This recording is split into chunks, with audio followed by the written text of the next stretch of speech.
Assalamualaikum warahmatullahi wabarakatuh.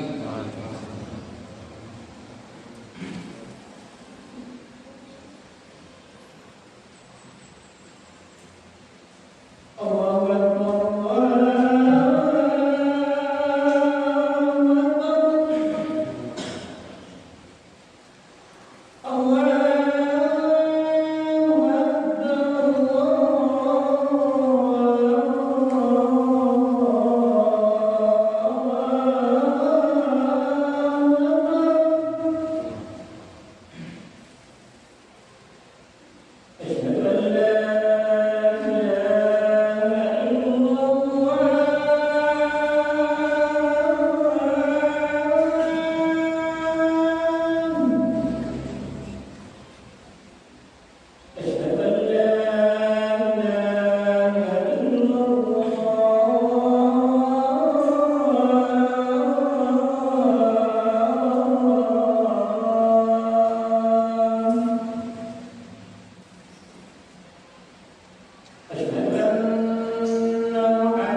Innal hamdalillah nahmaduhu wa nasta'inuhu wa nastaghfiruh wa na'udzu billahi min shururi anfusina wa sayyiati a'malina may yahdihillahu fala mudilla lahu wa may yudlil fala hadiya lahu asyhadu an la ilaha illallah wahdahu la syarika lahu wa asyhadu anna Muhammadan abduhu wa rasuluh. Allahumma shalli wa sallim ala Muhammad wa ala alihi wa ashabihi wa man tabi'ahum bi ihsan ila yaumil qiyamah. Ya ayyuhalladzina amanu taqullaha haqqa tuqatih wa la tamutunna illa wa antum muslimun. Ya ayyuhan nasu taqu rabbakum alladzi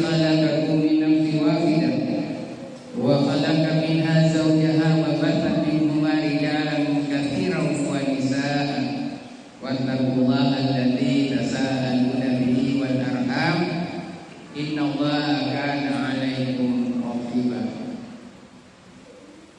Amma ba'd, fa inna asdaqal hadithi kitabullah wa khairal hadi hadi Nabi Muhammad sallallahu alaihi wasallam.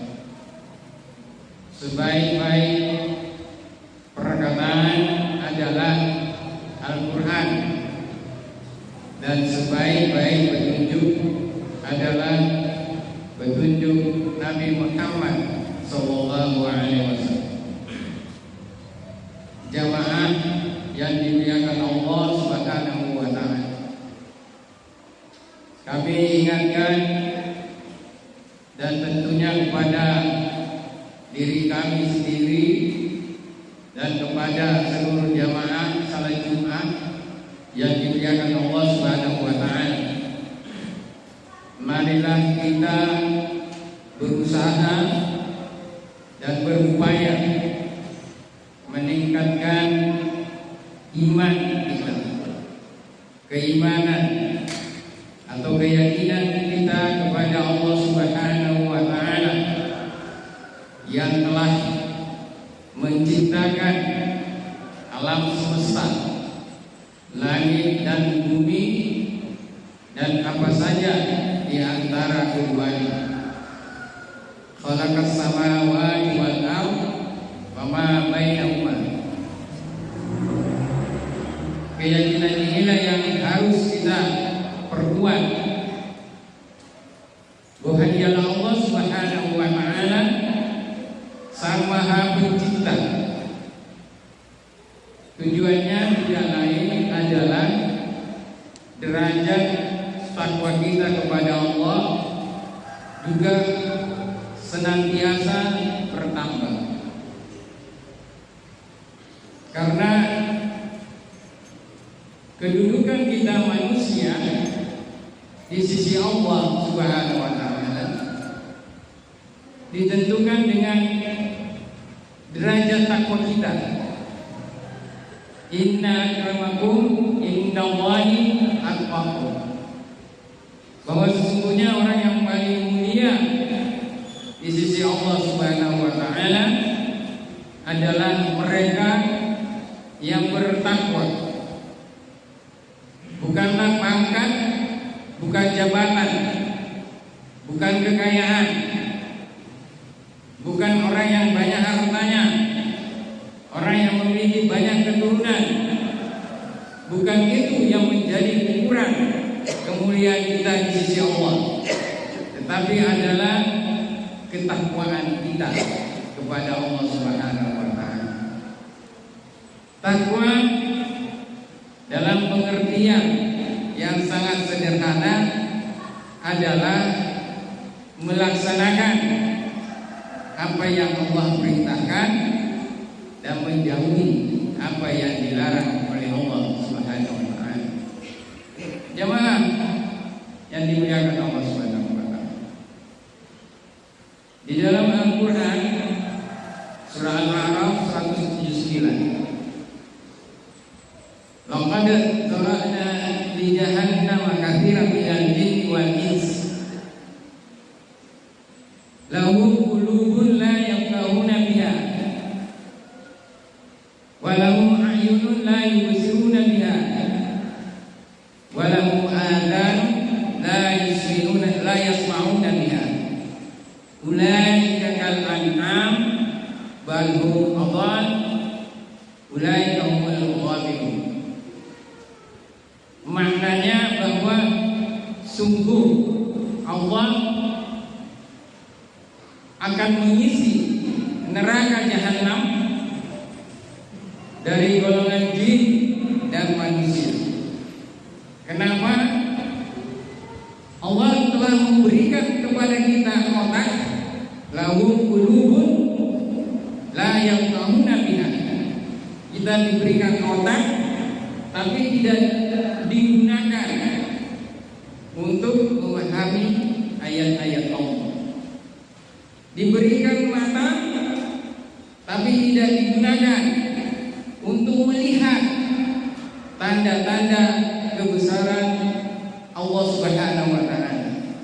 Lalu diberikan telinga, tapi tidak dipergunakan untuk mendengar ayat-ayat Allah Subhanahu wa Ta'ala.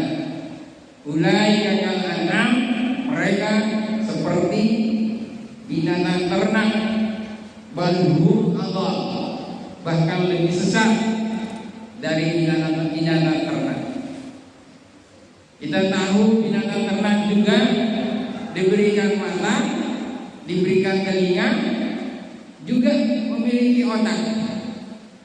Tapi mereka memang tidak diberikan kemampuan oleh Allah Subhanahu wa Ta'ala untuk berpikir dan memahami segala sesuatu, kecuali makhluk yang bernama manusia.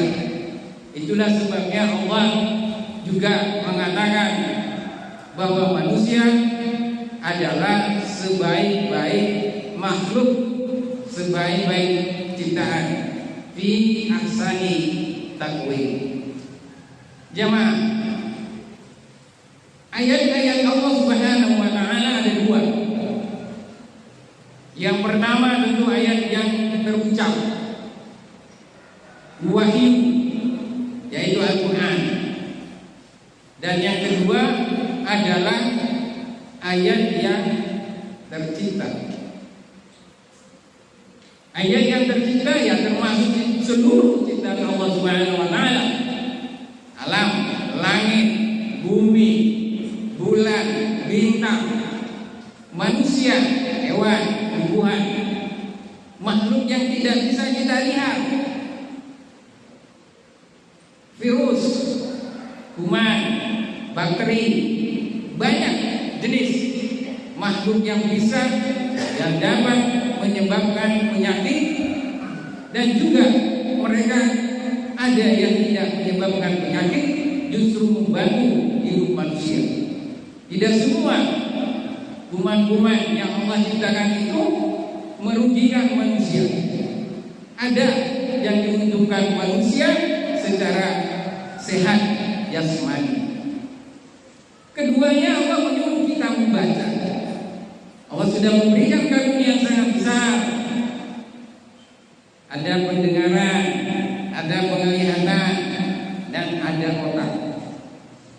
Proses berpikir manusia memang kedua indera inilah yang sangat berperan. Kita mendengar, kita melihat, lalu dianalisa di dalam otak kita. Banyak sekali ayat-ayat yang disinggung di Al-Quran tentang kedua indera ini. Bahkan Allah sangat mengingatkan kepada kita, nanti penghuni di neraka itu sangat menyesal. Di dalam surah Al-Mulk, "Lau kunna nasma'u au na'qilu ma kunna fi ashabis sa'ir." Menyesal penghuni neraka. Allah sudah memberikan peringatan. Penghuni neraka nanti akan menyesal. Seandainya aku mendengar dan menggunakan otak aku akan tidak termasuk penghuni neraka yang menyala-nyala. Jadi artinya kalau kita ingin masuk surga, pakai dua indera kita dan otak kita untuk berpikir dan merenungi kebesaran dan menghayati tanda-tanda kekuasaan Allah Subhanahu wa Ta'ala. Baca Al-Quran jangan sekedar dibaca, tapi dipelajari, dipahami maknanya, dibaca penjelasan-penjelasan tafsirnya. Mengapa? Sesuai dengan ayat tadi. Yang kedua, bahwa salah satu petunjuk agar supaya kita menjadi orang-orang yang bertakwa adalah jadikanlah Al-Quran sebagai huda, sebagai petunjuk. Hudan lil muttaqin, dzalikal kitabu la raiba fihi, hudan lil muttaqin. Al-Quran tidak ada keraguan, dia dari Allah Subhanahu wa Ta'ala sebagai petunjuk bagi orang-orang yang bertakwa. Oleh karena itu, kalau kita ingin bertakwa, jadikanlah Al-Quran sebagai huda, sebagai petunjuk, sebagai pedoman di dalam kehidupan kita. Urusan apa saja, jangan dikira bahwa urusan dunia tidak diatur di Al-Quran. Salah. Siapa yang mengatakan bahwa urusan dunia tidak diatur di dalam Al-Quran? Allah yang menciptakan kita. Tidak mungkin persoalan kehidupan dunia tidak diatur oleh Allah. Itu akal kita yang berpikir, otak kita. Tidak ada suatu permasalahan di dunia tidak diatur oleh Allah di dalam Al-Quran, supaya kita jangan tersesat, jangan salah jalan.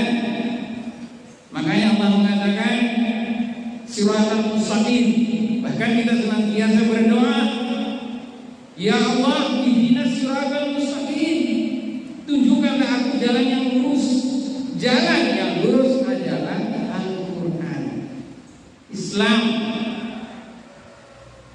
Oleh karena itu, mari kita jangan takut mempelajari Al-Quran. Jangan takut, jangan khawatir mempelajari Al-Quran. Apalagi di era sekarang, di era informasi dan teknologi sudah sangat maju dibanding sebelum. Kemajuan informasi teknologi, informasi maju, sulit kita mencari buku, sulit kita mencari daftar pustaka atau referensi. Tapi di zaman sekarang begitu mudahnya. Ini karunia Allah yang sangat besar yang Allah berikan kepada kita. Jangan takut, karena semua yang tertulis di dunia digital yang menulis ahlinya juga. Tidak ada yang berani menulis kalau bukan ahlinya. Tidak diterima di jaringan internet, jaringan pencari jaringan. Jadi semua yang menulis di internet, ya kita buka Google misalnya, pasti orang-orang pintar juga semua. Tidak ada yang berani menulis coronavirus disease 19 kalau bukan ahlinya. Tidak ada yang berani menulis tafsir Al-Quran kalau dia tidak mengambil referensi dari ahli tafsir. Tidak ada yang berani menulis hadis-hadis kalau dia tidak merujuk buku-buku hadis seperti Bukhari, Muslim. Sekarang mudah kita mencari guru. Jamaah, ini nikmat dan karunia yang harus kita syukuri di era sekarang. Sambil kita di rumah, kita membuka. Beda di zaman sebelum teknologi sudah amat sangat maju. Sulit jamaah kita mencari buku, sulit kita mencari bacaan Al-Quran dengan terjemahannya. Sekarang jangankan terjemahan, cara membacanya pun ada. Mengikuti hukum-hukum tajwid, diberi warna, luar biasa. Ini suatu nikmat yang harus kita syukuri. Oleh karena itu, jangan sampai kita tidak sempat sebelum Allah mencabut nyawa kita. Mari kita mendekatkan diri kepada Allah dengan membaca ayat-ayatnya, termasuk ayat yang tercinta. Kira-kira Allah Subhanahu wa Ta'ala ingin kita membuka mata lebar-lebar terhadap ayat Allah yang tercipta. Allah ingin kita mempelajari makhluknya yang bernama virus corona. Apa itu virus corona? Kenapa dia begitu mudah menular dari seseorang ke orang yang asalnya dari hewan? Karena manusia sudah mulai tidak menjaga keseimbangan alam. Padahal Allah sudah memperingatkan, zaharal fasadu fil bahri wal bahri bima kasabat aydin nas. Terjadinya kerusakan di daratan dan di lautan karena ulah manusia. Ulah manusia muncul penyakit COVID-19. Dia tenang-tenang hidup bersama dengan hewan yang dia bisa hidup berdampingan. Lalu manusia mengganggu keseimbangannya, terjadilah wabah yang melanda dunia kita, bahkan memporak-porandakan ekonomi dunia. Ini ada hikmah. Allah membuka, ingin kita membuka mata kita, telinga kita, baca, agar keyakinan dan kesadaran tauhid kita kepada Allah terus bertambah.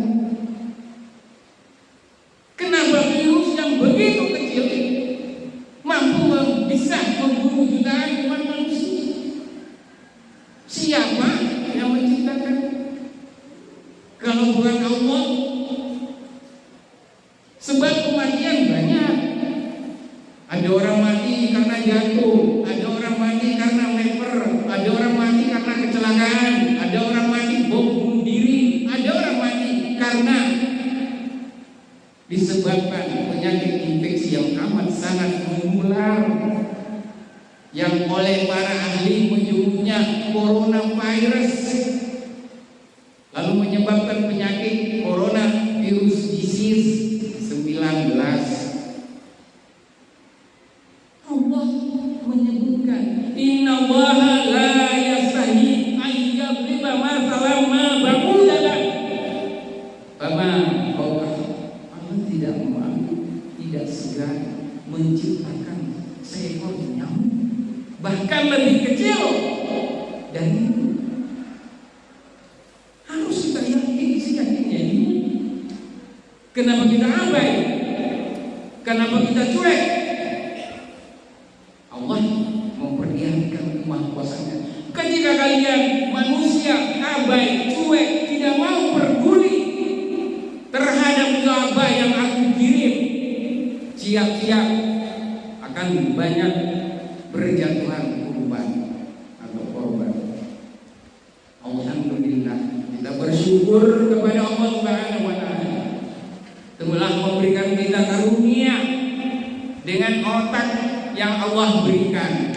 Mampulah kita menemukan vaksinnya, mampu kita menemukan bagaimana setiap manusia mendapatkan kekebalan sehingga dia juga memang mampu melawan kuman yang masuk ke dalam penyakit, khususnya virus corona.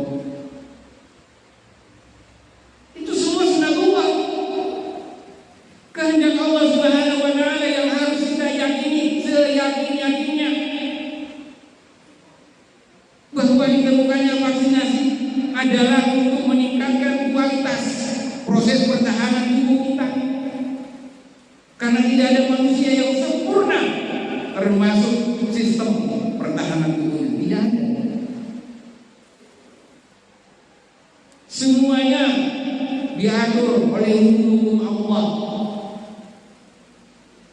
Suatu kesyukuran yang amat sangat luar biasa. Alhamdulillah, di zaman kemajuan belum maju, vaksin tidak ada yang ditemukan dalam waktu relatif singkat.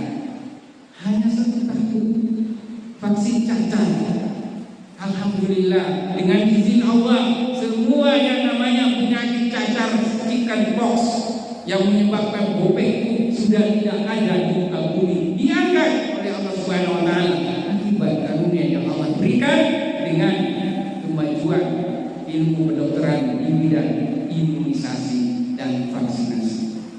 Semoga Allah Subhanahu wa taala senantiasa memberikan kita kemudahan untuk memahami Al-Quran, untuk memahami ayat Allah yang tercipta, sehingga kesadaran tauhid kita pun juga semakin kuat sebagaimana yang dipahami oleh para utusan Allah, para nabi, termasuk baginda Nabi Muhammad sallallahu alaihi wasallam. Barakallahu li wa lakum fil Qur'anil azim wa nafa'ani wa iyyakum bima fihi minal ayati wa dzikril hakim. Aqulu qawli hadza wa astaghfirullaha li wa lakum wa li sa'iril muslimina min kulli dhanbin innahu huwal ghafurur rahim.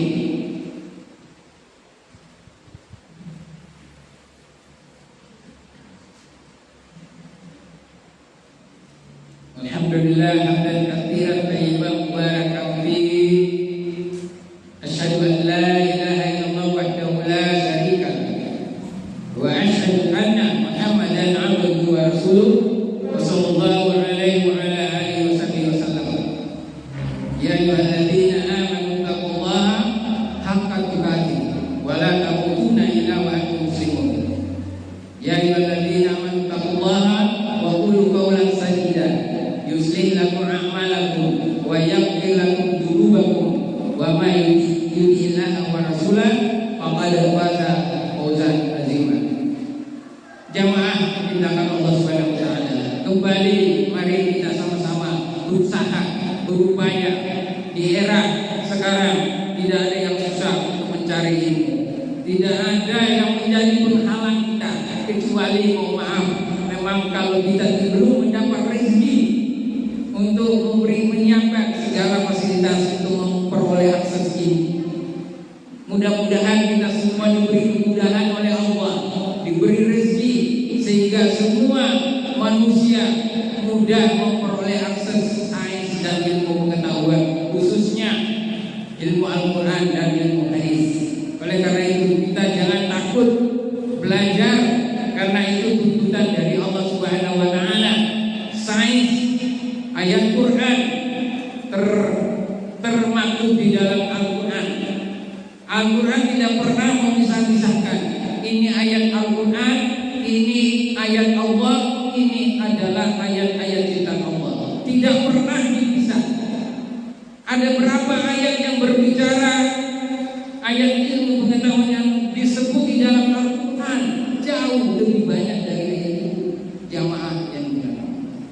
Kalau kalian kalau jamaah mau menghitung, kalau kita menghitung oleh para ahli, mereka sudah menghitung sebanyak hampir 750-an ayat-ayat kemudian, ayat-ayat yang berbicara tentang sains, ayat-ayat yang berbicara tentang ilmu kedokteran, ilmu pertanian, dan semua ilmu-ilmu sains ada di Al-Quran. Ma faratna fi kulli syai'in, tidak ada yang luput di dalam Al-Quran, semua ada. Kenapa? Allah yang menurunkan, Allah juga yang memberikan kita kemampuan untuk memahaminya. Semoga Allah Subhanahu wa taala juga telah memberikan kita kemudahan dan sudah bisa mengangkat penyakit COVID-19 dari bumi kita, sehingga kita bisa hidup sehat kembali, normal kembali, seluruh aktivitas ekonomi bisa berjalan dengan baik. Semoga Allah Subhanahu wa taala telah memberikan hidayah dan petunjuk, berkah dan ridha-Nya. Innallaha wa malaikatahu yusholluna 'alan nabi ya ayyuhalladzina amanu shallu 'alaihi wa sallimu taslima. Allahumma ighfir lil muslimina wal muslimat wal mu'minina wal mu'minat al ahya'i wal amwat innaka samii'un qaribun mujibud da'wat. Allahumma inna nas'aluka salamatan fid din wa 'afiyatan fil jasad wa ziyadatan fil